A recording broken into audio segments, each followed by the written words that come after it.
I hope my transparency frees some brothers listening or watching. It's like, you don't want to create a legacy of wounds. You want to fight and do whatever you can to get healed, because if not, now you're going to see that same behavior in your children. Then you're mad at them, and all they did was become who you were. That's why I think apologizing to your kids is so important, because that's something that, I feel like I never got from my father. And I always say my father raised me out of fear and not love. And I think that's what we got to avoid doing. We got to raise our kids out of love and not fear. Yes, the fear of that they might end up, falling victim to the street, or end up, if we were in the street doing the same things that we were doing. Like, we got to relinquish that. That's true. I call it fear-based parenting. My mother was that way, which is understandably, I understand why she was, because she just lost a son, and then my other brother from my father, he was murdered. So she was terrified that I would die the same way. And because of that fear, she had checked out, meaning the affirmation that you typically get from your mother, the nurturing. I didn't get that. My mother loved me. Like, everyone who knew my mother knew she loved me. But I realized in therapy, one session, when the therapist asked me, who would get the Band-Aid when you got hurt? And I said, I will. My mother would just tell me where it was. And in that moment, I realized, man, this is why I'm misusing women, because I never understood the importance of having my mother, the understanding of what nurturing is, the value with the affirmation.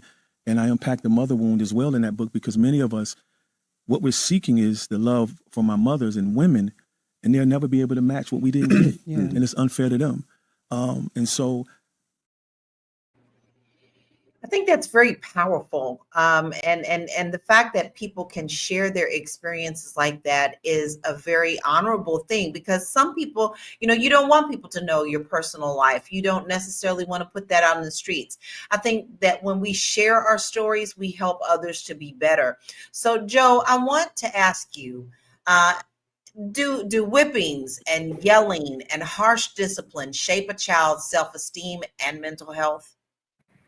Yeah, and I don't want to get into it with people today, because I know people have different opinions on this type of stuff. But my science tells me, and my experience tells me, that none of that stuff actually works in making your child better or more disciplined. But yes, they do shape. It has very long-term effects, and I won't go into all of it. But the answer to the question is yes, it does shape. Okay, well, that definitely brings up more questions for me to ask everyone, because